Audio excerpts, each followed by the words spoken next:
Kapap is the Hebrew acronym for face-to-face combat. It is the original combat system of defensive tactics, hand-to-hand combat, and self-defense employed by the Israeli Defense and Security Forces, the Israeli National Police, and its Special Operations and Anti-Terrorist Units. Kapap fight tactics originated in the 1940s and were used by the Palmach forces in fighting for the independence of the State of Israel. These Palmach units later formed the core of Israel's special units in the conventional military. The modern-day Kapap combat system is headed by Lieutenant Colonel Chaim Pierre, who served in one of Israel's most elite units called Matkal, and later on trained other special units in guerrilla warfare and hand-to-hand combat tactics. The Kapap system was updated from its basic form of combat by the operatives of special units and official instructors that served and still serve in Israel's different security branches. The Kapap Federation is based in Israel, with the Kapap Academy serving as its sole representative in the United States. The Kapap Academy was formed by two former official Israeli military and police instructors in counter-terror combatives, also known as Lotar. Major Avi Nardia served in a police special unit known as Yamam as an intelligence team member and defensive tactics CQB instructor. In 24 years of service to the Israeli Defense Forces, Major Nardia took part in the Lebanese War of 1982, where he earned the rank of major. As well, he has trained police agencies and armed forces all over the world, from police patrol and corrections officers to SWAT, SRT, and SERT team members, from Army, Marine, and counter-terror units to special forces. In Israel, he taught defensive tactics and operational behavior at the Operational Police Academy, which is charged with training the entire police force of the country. To this day, he is a CQB trainer in the Israeli Defense Force Reserves, as well as a reserve police sniper. Albert Timmon is a former elite counterintelligence undercover unit member for the IDF, as well as a Lotar and CQB instructor for various police SWAT schools. Albert is one of only a few security operatives in the world to arrest a live suicide bomber. The bomber still had his explosive belt strapped on and was caught in the act of committing a bombing. In his 18 years of operational experience, Albert has trained special units in tactics and cross-trained with the best operational units in the world.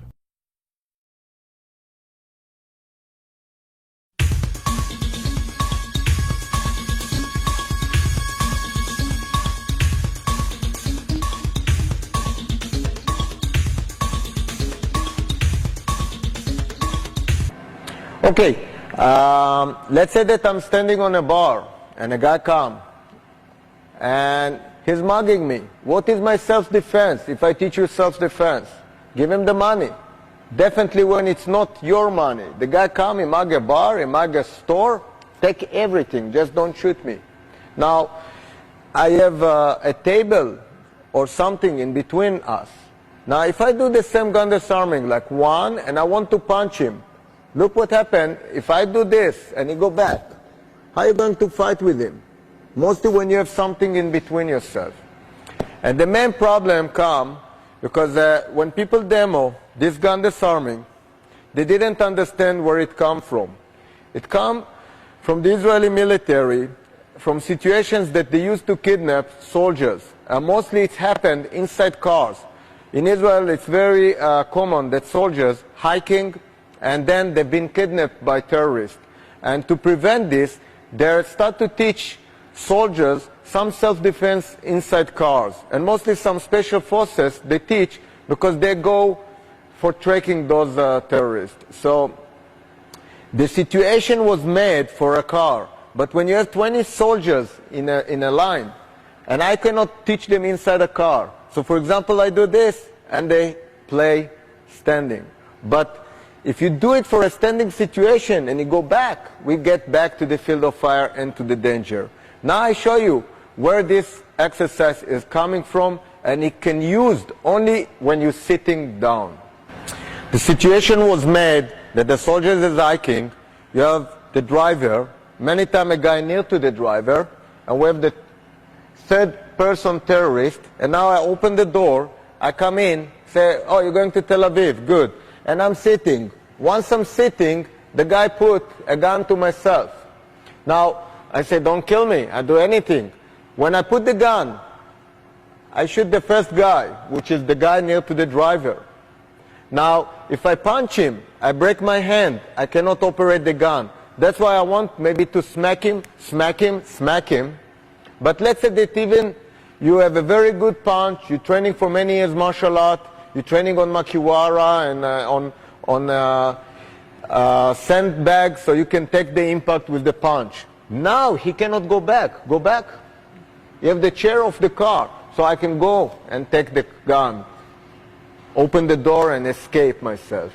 And this gun disarming was made for sitting situation.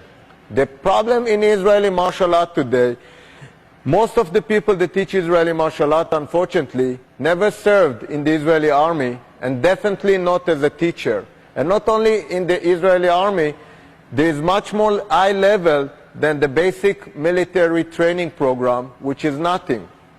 Even the head of the department never could pass the level to get to the police. But I'm not talking about politics. I'm talking about those people create a genetic mistakes today in the market that are copied not by other Israelis martial art and keep building a new names Israeli martial art, leading to a deadly mistake.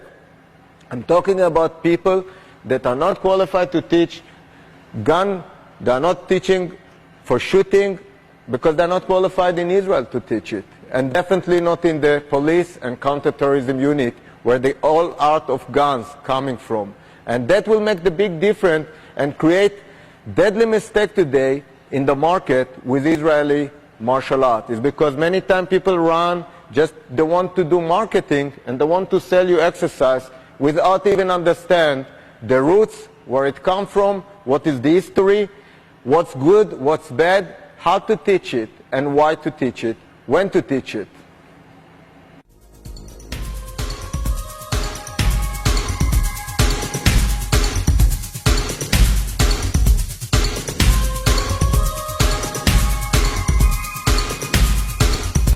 Okay, let's talk a little bit about the second types of weapon. I call it the second type because, well, we used to nickname it back home like hot weapons and cold weapons. Hot weapons is everything that fires, everything that shoots, everything that got pyrotechnic reaction behind it. The cold weapon section, what we call it, is everything that doesn't have to have a mechanism. Could be from a kitchen knife to the most high-tech tactical blade. When I'm talking about cold weapons, I refer mainly to blades. Now, knives are pretty much been out there ever since man was out there, whether they were from just shattered stone, later on from the bronze period, it was from bronze, metal, iron, and so forth, till today, till this day, special high-tech ballistic plastics and all kinds of stuff that imitates metal but have almost the same devastating effect. In front of me here you see pretty much a selections of knife. A knife doesn't need to, doesn't really have to know or have a knowledge how to use a knife.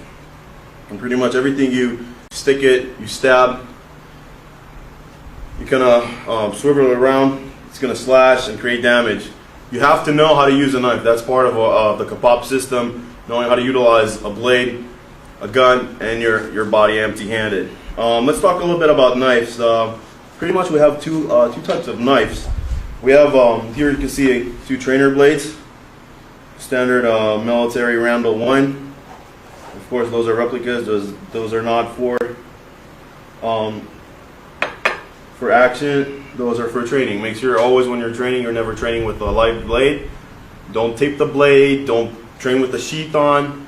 Always train with a blade that is meant only for one thing, for training. Okay? We have a replica of a karambit knife, an Indonesian knife. It's very good for CQB, for close quarter, especially for high risk entry. Room search, whether you're civilian home protection, to a tactical situation, a military special ops team, they have to engage.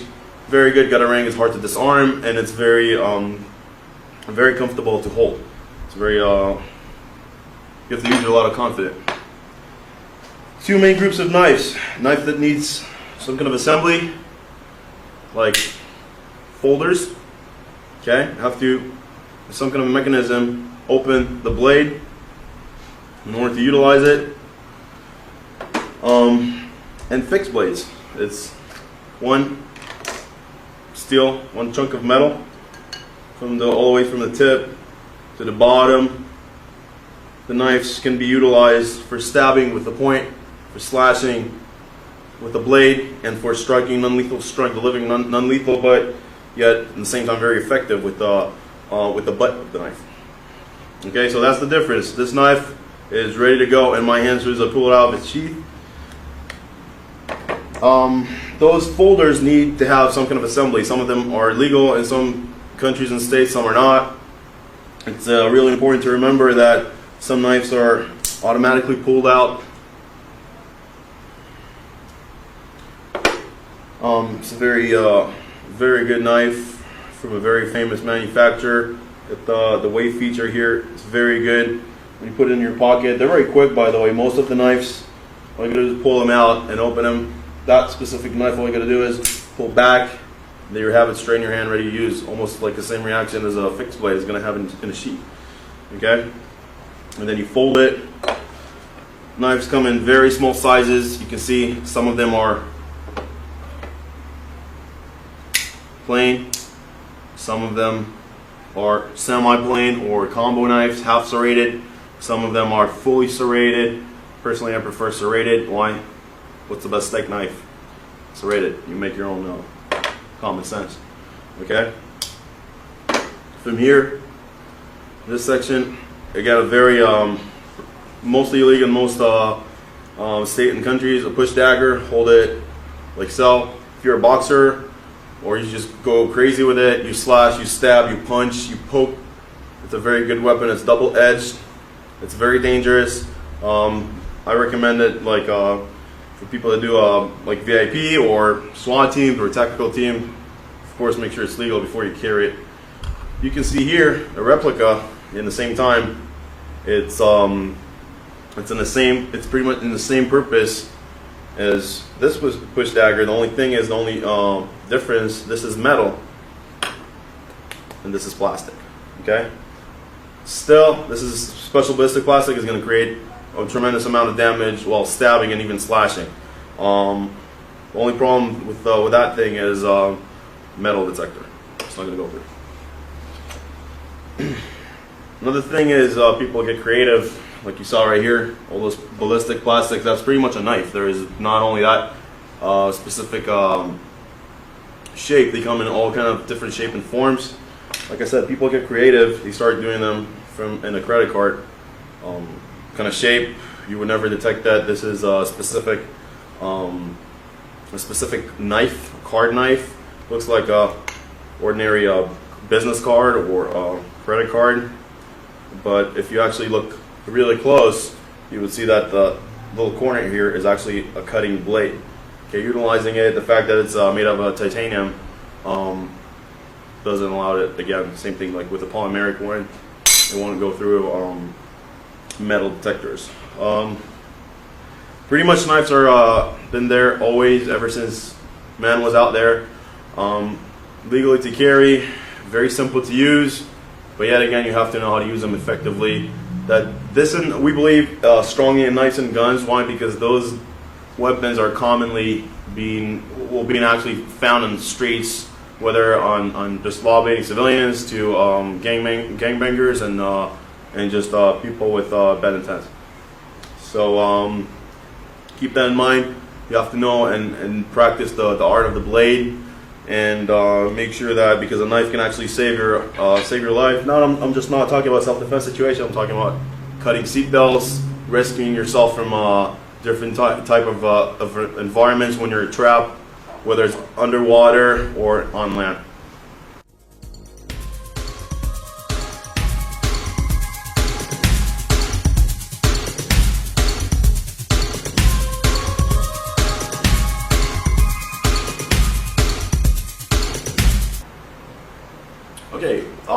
start with the knives a little bit. Like I said before in my introduction when I presented knives, a knife is one big chunk of metal. Okay, it's pretty simple to use. You don't have to even read a manual. If you do like this, it's going to stab. If you're going to do like that, it's going to slash. It's pretty simple. But there is an entire art behind the blade. And ever since man was out there and knife was out there too, military is part of their integral weapon among their arsenal. It's the closest weapon you can get after empty-handed. Okay, from closing the range, you got your knife. That's with all the smart bombs, high-tech weapons. It comes down to the knife. What we're going to show today is pretty much basic defense against very common angles. Now, when I say angles, it's pretty much if you can think of give a 5-year-old a knife and tell them start slashing and cutting. Those are pretty much the angles you're going to see. Why? Because it's natural.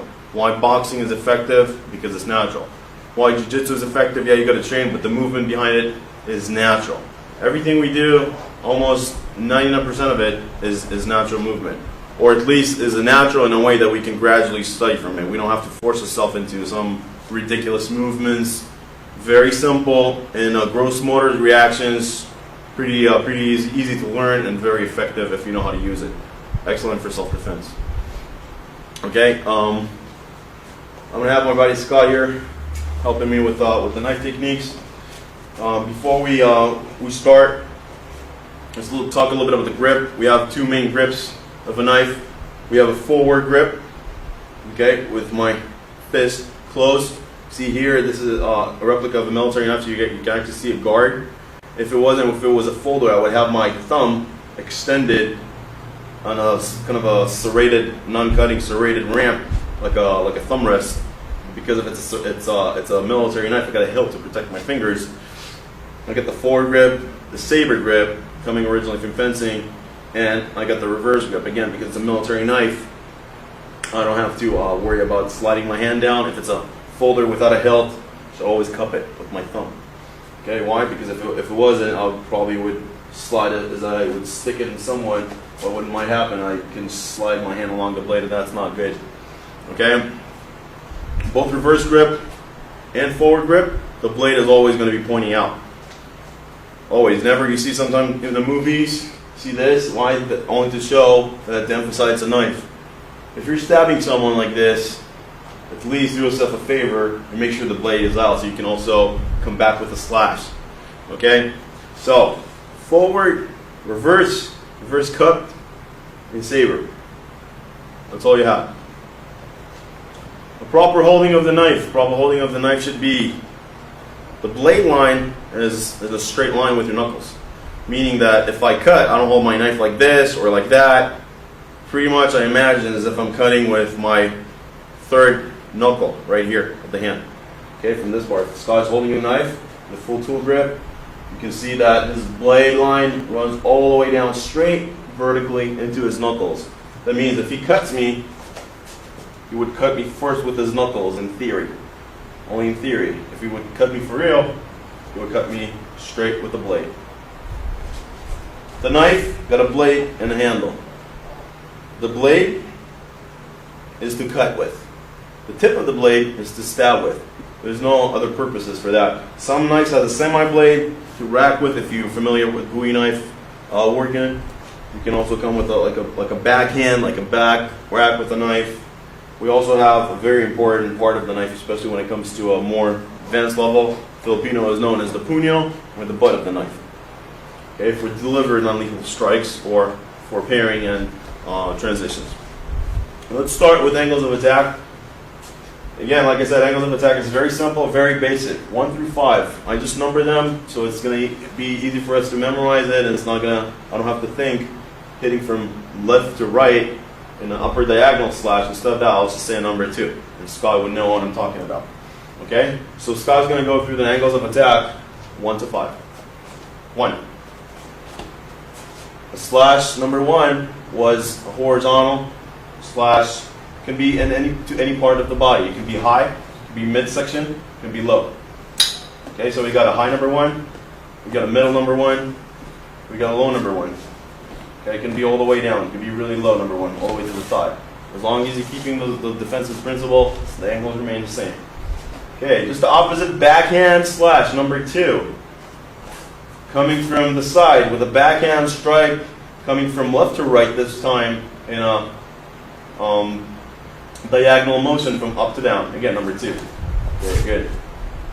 Number 3, a horizontal slash. It can be up high. It can be midsection. It can be down low, groin area. It can be all the way down to the thigh, the quads. Okay, again, to monitor your damage. And number 4, same thing, horizontal cut. This time, again, from left to right, not from right to left. Okay, the backhand strike. 4, it can be a low forward. It can be a really low forward, all the way to the kneecap. Sever some ligaments and tendons of the knees. Okay, but the angle remains the same. And the last one is the most commonly used. Statistically says that it's the most common attack with the blade is the straightforward thrust, which is the most dangerous one because between 2 points, a straight line is the closest distance. So, number 5, okay, you notice how Scott actually rotates his knife as he comes to it slow, Scott. Okay, come back, and again, a slow number 5. See how he rotates his hand? He doesn't just stick it right in. Why? By doing that, if he gets counterattacked, he's not going to get hit. We'll talk about in a second. He's not going to get hit in his vital tendons and arteries here. He's going to get a lot of muscle tissue, but that's repairable. Okay, and he can keep on going with the fighting or just getting off and taking off from the fight, the combat zone or the scene. Also, notice that pretty much we try to unify everything. Same thing. If I held his knife for a second, release for a second, Scott, and Scott would actually throw a hook. Okay, with the other hand. Now right cross. Okay, so as you are opening your hand. See, the hand would remain in the same position, like you would throw the punch, like you would thrust with the knife. So we kind of narrow down everything for one thing.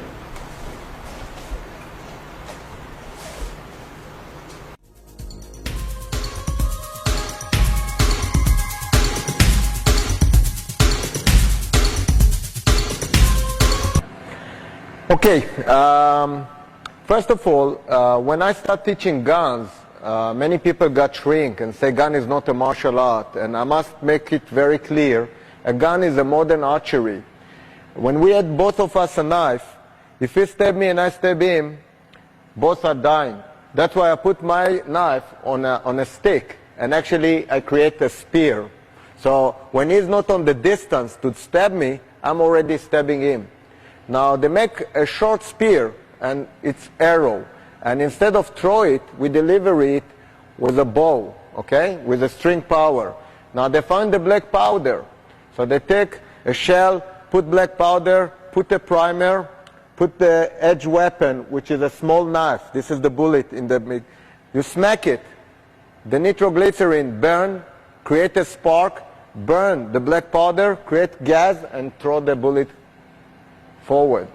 So the gun is an art, and as Kyudo is a martial art, traditional, the modern archery is guns. Now, guns are under the weapons of edge weapon. And let's talk a little bit about edge weapon like a knife. I'm not going still to go deep to the knife. I'm just going to show two very basic mistakes in disarming a knife. So when the guy steps from under, okay, and you block like this. I block. Instead, if I tell you that your hand in this defense will be cut, either this part or this part. Now, what you will be preferred to be cut? This part or this part? So that's your first mistake when you do it. Okay? Because again, when the guy comes forward to stab and you do it, you actually force him to go back. So, because I'm punching, and he will cut your hand. By mistake or by whatever. Now, if you do it, for example, this way, it's more safe. Also, you can take it a little bit away and trap it immediately. But I'm still not want to go to how to disarming a knife. I'm just pointing basic mistake. Okay? Now, if the knife comes from up, again, like this way. Now, let me show you how a knife man works. A knife man hold the knife here, and the other hand is here to defend his artery. It will never fight like this. It's all time fighting like this. Even the knife don't go too out. It's like jiu-jitsu, you don't give your hand. So if he push his hand forward, you see, it's like putting your hand in a mixer. I will cut him immediately. So a knife man, he just tap on you very fast to cut. Now let's move to the other side. And when Brian do this, okay, take a look. When he come here, my hand is over here. I will not let him punch me because I'm fighting like this. So to assume that you can punch me, it's your first mistake. So when he come, and look again, when he come here, or every time when you have, we do only the end, every time when you have a static,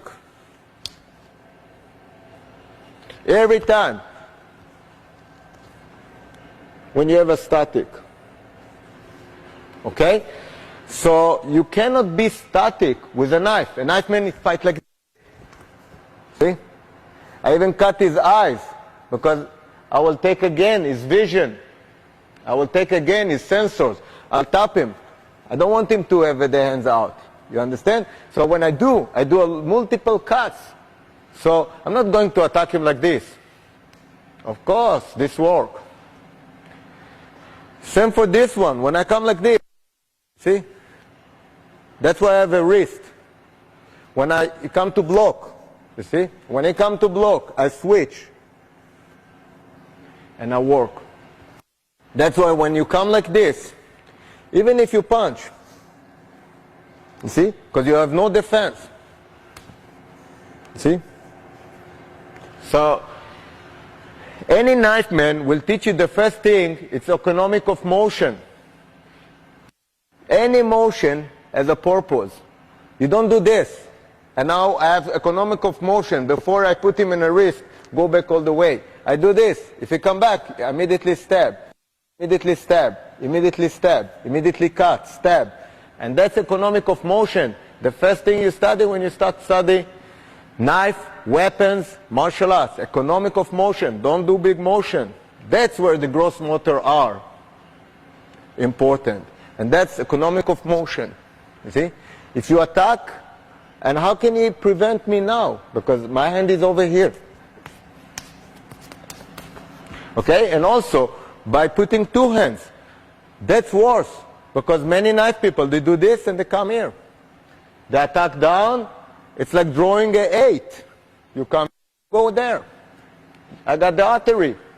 I go here, I go down. So, by doing this, you're devoting yourself.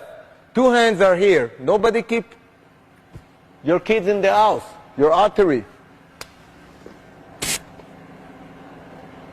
Okay? So the first conclusion with a knife, this is the way knife men fight. In defense. His hand is up. You cannot have the hand here or here. The hand must be here to prevent yourself.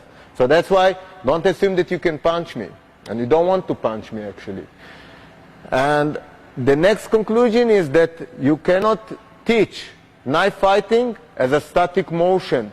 It's a very dynamic, speedy workout. And all the time you go, again, economic of motion, but you see, because this is a deadly zone. I will fight with a knife, only in the deadly zone.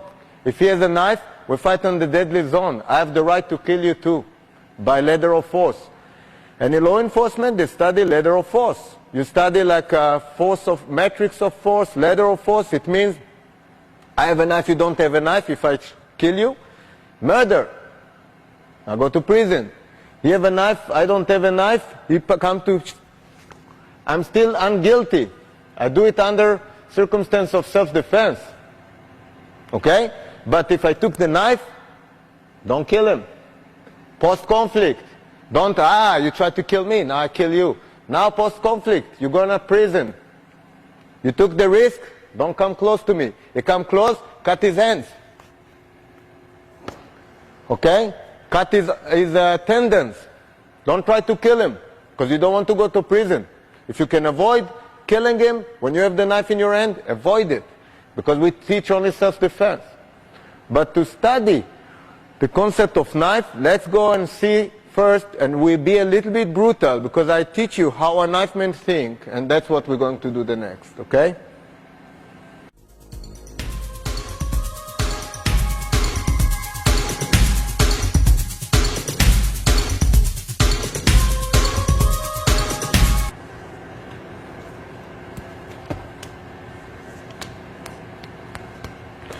Okay, what I'm starting actually now to do with Brian, I start like a very basic move that it's called in Filipino martial art ubad, and I'm not going to go to high level ubad. If you see, I don't even attack Brian because of safety. If you see, when I attack like this and not like this. Safety is more important than anything else in training. And if you see, Brian still studied ubad, but the ubad is a motion and a sensitivity drill, and later on I show a few applications why ubad is very important to study when you start to do knife fighting. Okay, if you see, many times in Filipino martial art, we cut the wrist. Also, when you attack, ubad in Filipino martial art is at first the knife attack, the knife of meet him, and second is the hand to do a check. So when he come, I have to do it like this way. And why we don't do it in the Israeli martial art? Do it again. Why we do it in the Israeli martial art? This hand. Okay? And only after this hand, this one do the cut. Most of people, even if we have a knife, we carry it on the side. When somebody assaults us, we're under surprise. If I try to take the knife now, because this is my habit, and go first and second, I might be too late. This is good when the two knives are outside. This is good maybe as a drill. But mostly as a self-defense, my knife, if I have a taller knife, it's here. So when you attack, see, if I don't have a knife, I go with my fingers. I go like to self-defense technique, because nobody says that I have a knife. Nobody says that my knife is sharp enough to cut. Maybe I have a pencil and I just stab him with my pencil, with my fork because I'm eating. Maybe I take an ashtray and I smack you. So the same, I can hit him with the punya, with the back of the knife. But why to hit with this if you have the edge? We are on the using of force on the deadly weapon. So now, when he attack, I will prefer to do not, like I told you, like those mistakes. Don't give your tendons, give the dark. You see, for you, sometimes it's hard, but I'm very cool. I come from California, so I have a dark side and a white side, okay? So you give your dark side, okay? So when you attack, you give your dark meat, not the white one, not the tendons, not the arteries, okay? So when he come, you do this and you block him, so he cannot go up. Can maybe go only down. Later on we're going to solve it. Because if I don't have a knife, I will do also this move. See, if I don't have a knife, I'll do this move. But right now I don't want still to go to the technique. I want to explain to you where this technique coming from, okay? So when he come, see, I might want to clinch and break him. You see, now it's more safe to me with the knife, because if I just push him, he can come back again. For me, when he have a weapon and he attack, see, I want to clinch him, because you see, like now, he cannot really stab so much. So that's why I want to clinch him. I don't want to create a gap again, as long as the knife is not in my hand. So when he attack, I give up about my hand. I do a damage control, going to my knife, and go to the deadly zone with him. If I need him, for example, Brian attacked me from here, okay? And there's another guy coming from the back. There are two guys. One is behind you. So when you come, I might go like down, stick it in, and using you, either by lifting you up and throw you to which direction that I want to use you as a shield. That's why I don't kill you. Now I want to use you as my shield. So when you attack, I might come over here. I might also go and drop you down. Same thing as we did at the warm-up, like the rocket chair, but this time I put myself down, like a takedown. And that's why many times the Ubad in the Israeli martial art is assuming that even if I have a knife, it's here. And now you've been attacking me. Mostly I don't carry weapons. So when you attack, this is called up triangle. This is called down triangle. So when you attack, I have to watch out from this. But you can come and kill me from this side. Or you can do like a boxing, like a punch and a punch. So if I devote here, you can come down.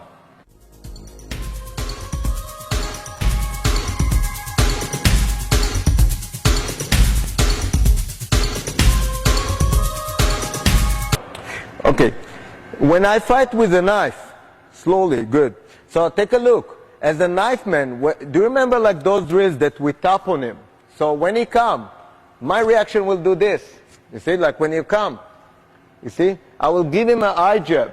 So this attraction of the eye jab will help me to trap the knife. And that's why you put this one. Put the other hand up. That's it. So when you see?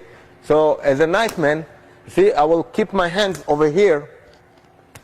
You see? So I'm like a cat. You see? And then you see how I trap? I trap. If you try like now to pull the knife back, you can't. So that's why I trap, and you see my hand is already for the next techniques. Okay? Or to move, Okay? So again, like when you come, my hands are over here. If you attack from this side, see? And that's because I cannot build the up arrow with this hand now, so I move this one. And then I move this one. So when you come, you see? And that's, if you go like up and down, good. And actually what we do now, of course if I'm over here, what should I do? Escape. You can run. You can kick. But again, when I kick, if I kick your groin, what will be happen? Exactly, because you're going to bend on me. So if I kick to your groin, your natural reflex when I kick the groin is to kick. If you come with the ice pick, he will stab you. So you don't kick the groin. The only thing you want to kick is the shin. See? You see? And that will make him too hard to go and make me the gap to escape. My problem starts, I'm stuck on the wall. And now suddenly you attack. Ouch. See? So now, when you attack, for example, you try to pull the knife back. But let's say that you could. So you pull back and you stab again. And you pull back and you stab again. And again, slowly. Slowly, come more close to me. I want to show the drill. So like you stab and you go back. And you stab and you go back. Stab. All the time, stab, stab, stab. Okay?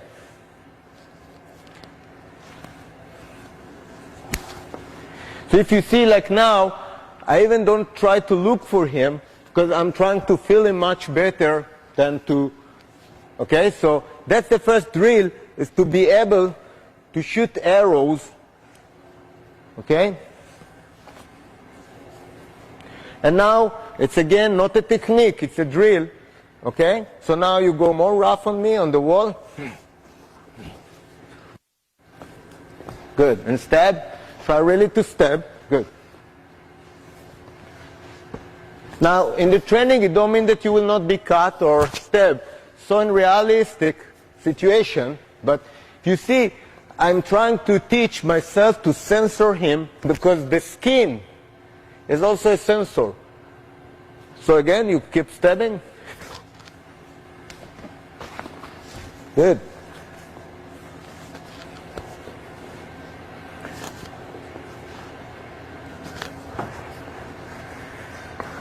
And once he's busy, you can step on him. Once you step on him, if you push him, it will break the leg because I'm pushing it. And again, you stab. Keep the face. See? I want to clinch him. You see? I want to clinch him. When I fight with him, he's stabbing me, I have no place to go, I'm in a corner.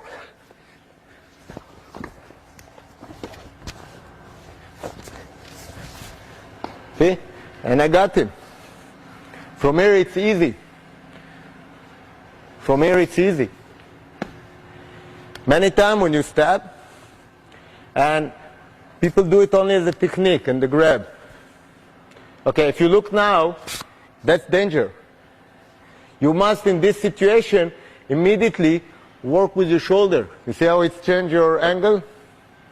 You see? And now, you see? You feel the difference? Yep.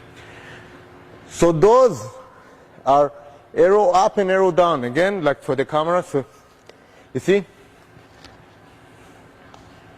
And that's give me, one second, that's give me more shield. So when you attack, you see, it give you more shield to do not be stabbed by giving only one shield. It don't mean that in a knife fighting it will happen a lot, but by doing this, you see, that's why keep your hand here, okay? Okay? And you have the knife. So that's a little bit about up triangle, down triangle, mixed triangles, and that's the first thing that you have to study. So when the guy come, oh, he come here. See? So again he stab. Again he stab. Oh, stab. Oh, stab. See? Stab. Mask. Different way. Okay? And that's how it's very dynamic and became more dynamic, and much more than up triangle, down triangle, mixed triangles. But that's again system for triangles for knives. Okay? Also when you come, I can bump him. I can use a lot of other things to distract you and to use later for a technique. But before you go to a technique, you have to study the drill. Good.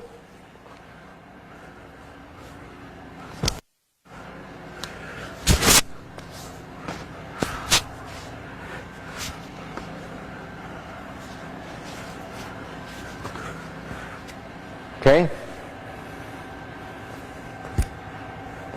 Do I have the ability to do it?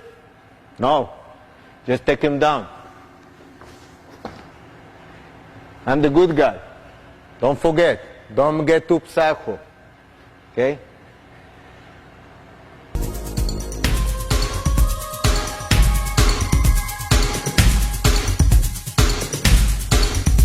Okay. Remember the ubad. Now I do a reverse grip. Brian do a straight grip or index grip. So put it on your stomach. Good. When we fight a knife to a knife, you see, he get more distance. I get less distance by holding the knife like this way. But like this, we're getting the same distance. So, but this time I want to fight this way. And, for example, Brian will attack the same thing and I'm fighting over this zone, okay? So, when, yeah, but do like, yeah, okay. So, if you see, I still get in to the knife like this way. That way, you see, I can go over from here. Now, you see where is the ubat coming? You see where is the ubat coming?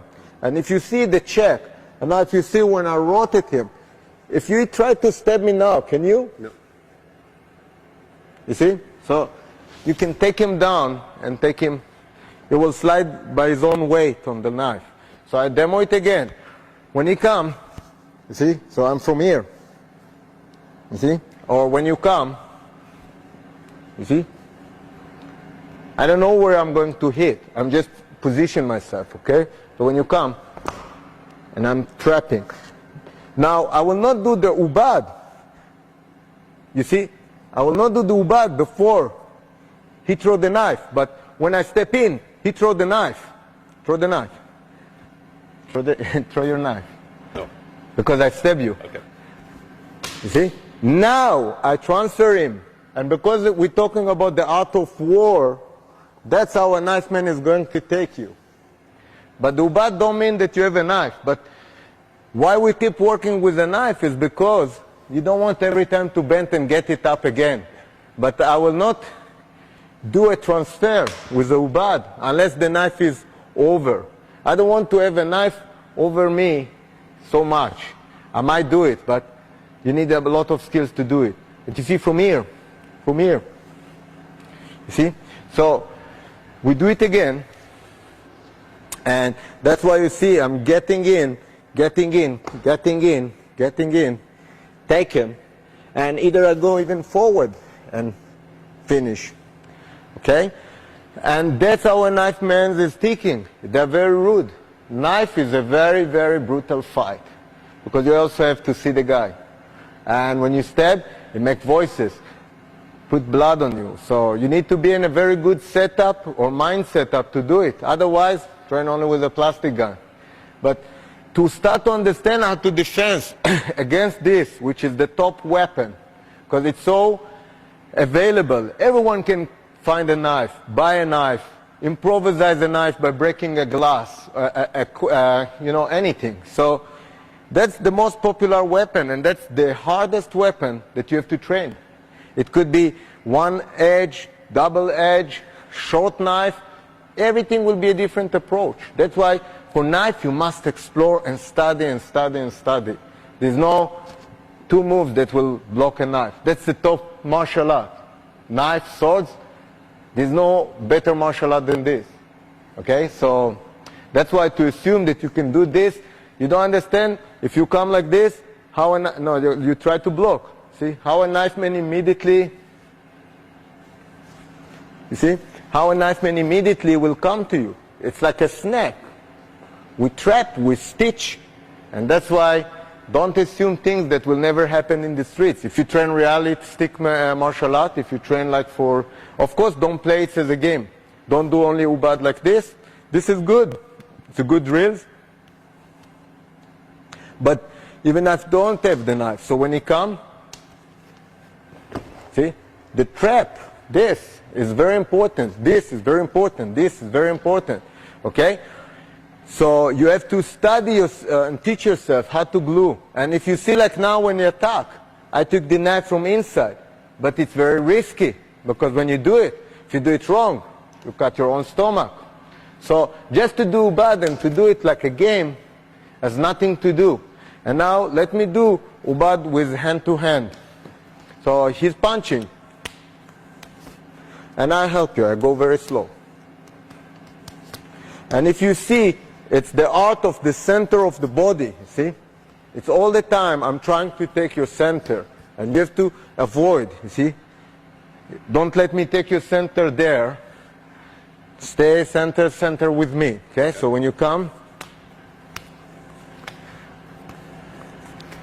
and that's why ubad are very important drills for sensitivity. Study like how to glue your hand and how to prevent. And also, when the guy is holding me, remember like this, I can do ubad and go and take his back, going to takedowns. Now you start to cook your own food.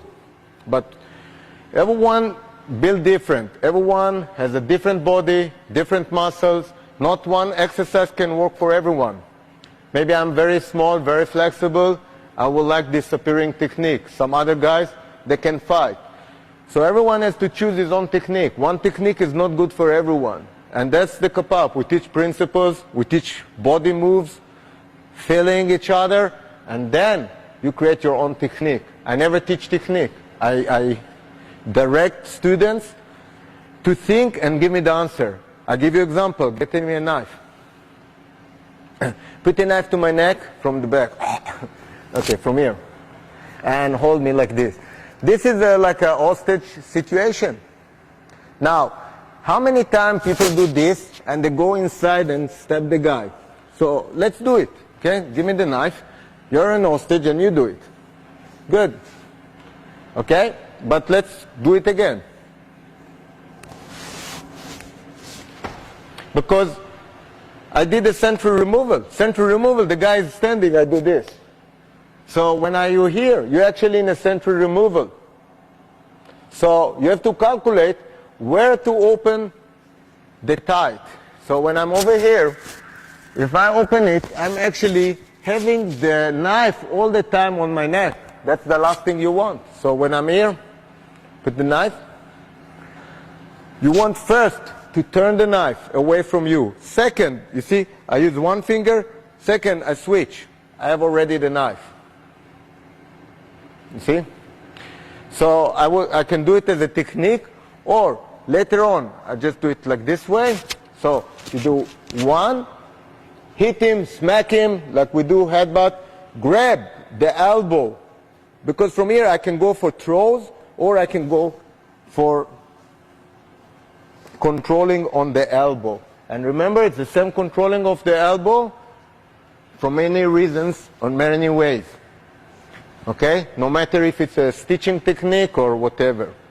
And that's logic. Every time be logic what you do with your exercise. I do again.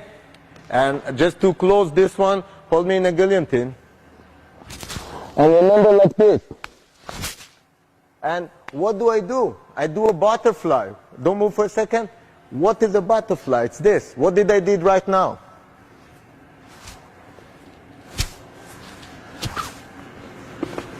Or if you're strong, you can lift it. I'm not strong. So when the mountain don't move, I must move. So when I'm in the guillotine. And from here, it's jiu-jitsu. Same thing. The guy holding me, I can't go here. He don't let me. I'm trying to fight with him. As a grappler, I hold him here, so he cannot knee me. But we're not doing now a tournament for points. I can immediately go for the nail technique. Nailing technique over here. I can immediately try to take a mask on him. Try to poke his eyes. Okay? You have to feel him. Where is he? You can go here, here, here. Tap, hit. Instead of taking the knee or here, just grab the groin. It will make him this. Then it will help you to get free. And again, I do it one more thing. From here and from here, I'm stabbing, try to put my fingers. And look, many times I can't. Hold me in a good guillotine. Good, very good. I want to feel. Good, good. Strong one. Good. Now look, I'm putting my hand over him. Of course I can smack. You see? Nobody says that I need to be nice. But this time I will be nice. So put it. By putting my hand over, look. Guillotine is already open. And I'm using gross motor skills. I'm using only my body move.